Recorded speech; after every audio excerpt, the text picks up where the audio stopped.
నిన్న కాంగ్రెస్ పార్టీ నాయకులు కొంతమంది ప్రెస్ మీట్ పెట్టడం జరిగింది.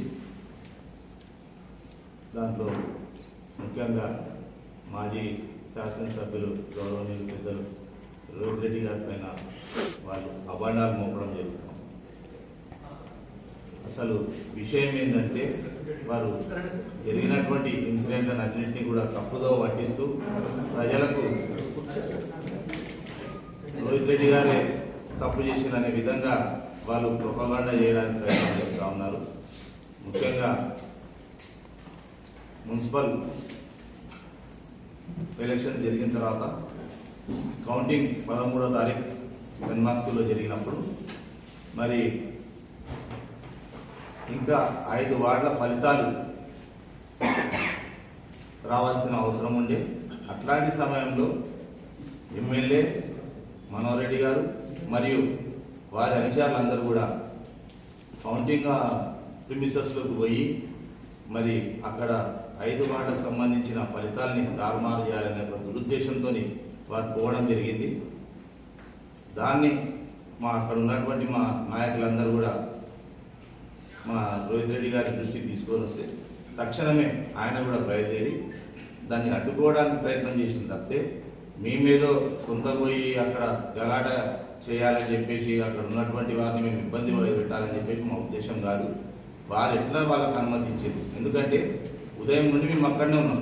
అందరం కూడా క్యాండిడేట్తో పాటు ఏజెంటు, ఇంకో కౌంటింగ్ ఏజెంట్ ముగ్గురినే లోపలికి అనుమతించడం జరిగింది. మరి వారి ఫోన్స్ కూడా అన్ని రాసుకొని మా పార్టీకి సంబంధించిన వివిధ పార్టీలకు సంబంధించినటువంటి వాళ్ళ ఫోన్లు కూడా అలౌ చేయలేదు. మరి అట్లాంటి సందర్భంలో ఎమ్మెల్యే గారు అక్కడ వస్తే ఎమ్మెల్యే గారితో పాటు తమ అనుచరులందరినీ కూడా లోపలికి అలౌ చేయడం ఎంతవరకు కరెక్ట్. మరి మేము అక్కడ పోయి ప్రెస్ పెట్టినామని చెప్తున్నాం. ఫలితాలు తేలిన తర్వాత బయట వచ్చి ప్రెస్ పెట్టాలి. యాక్చువల్గా ఆ ప్రిమిసెస్కి సంబంధించిన బయటికి వచ్చి రోడ్ పైన వచ్చి ఒక ప్రెస్ పెడితే సరిపోతుంది. కానీ లోపల కౌంటింగ్ కేంద్రంలోని ప్రెస్ ఎట్లా పెడతారో మరి వాళ్ళు చెప్పాల్సిన అవసరం ఉంది మాకు. మరి ఆ ఇన్సిడెంట్ జరిగిన తర్వాత గౌరవ రోహిత్ రెడ్డి గారి పైన మరి అదేవిధంగా మా 9 మంది పైన ఎఫ్ఐఆర్ నమోదు చేయడం జరిగింది పోలీస్ అధికారులు. మరి పోలీస్ అధికారులు కూడా ఆలోచన చేయాలి. ఎందుకంటే మాకు అపారమైన గౌరవం ఉంది పోలీస్ అధికారుల పైన, అన్ని శాఖల అధికారుల పైన. మరి వాళ్ళు పోయిన వాళ్ళపైన కేసు పెట్టకుండా, ఎమ్మెల్యే గారు అనుచరుల పైన కేసు పెట్టకుండా రోహిత్ రెడ్డి గారి పైన ఎట్లా కేసు పెట్టినో మరి వాళ్ళు తెలపాల్సిన అవసరం ఉంది. మేము గత 2 రోజుల క్రితం ఇప్పటికి 48 గంటలు గడిచిపోతా ఉన్నాయి.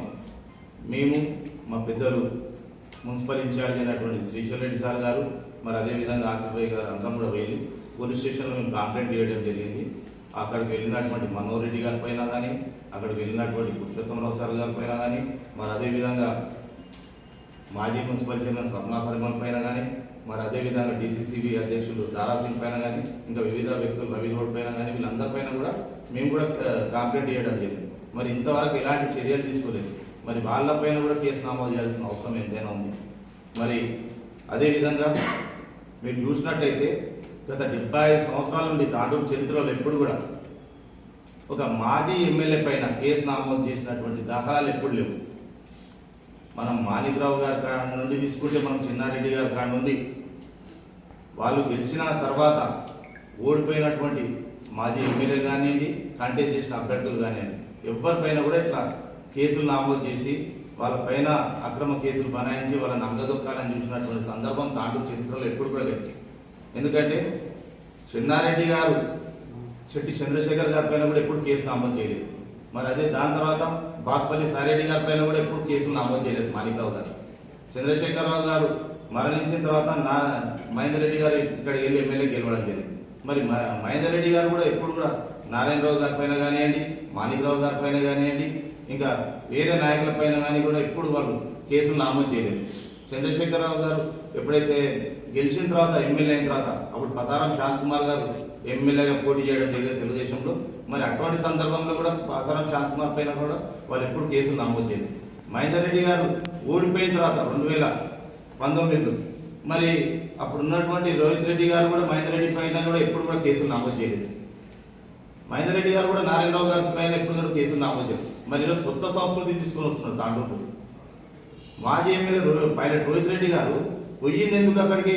వీళ్ళు చేసినటువంటి ఎలక్షన్లను ఫలితాలను తారుమారు చేయాలని చెప్పేసి వీళ్ళు ఏదైతే ఉద్దేశపూర్వకంగా అక్కడ పోయిందో దానికి అడ్డుకోవడానికే రోహిత్ రెడ్డి గారు అక్కడికి వెళ్ళింది తప్పితే ఇంకో విషయం కాదు. మీ అందరూ కూడా గమనించాలి. సోదరులు కూడా ప్రెస్ సోదరులు కూడా ఉన్నారు.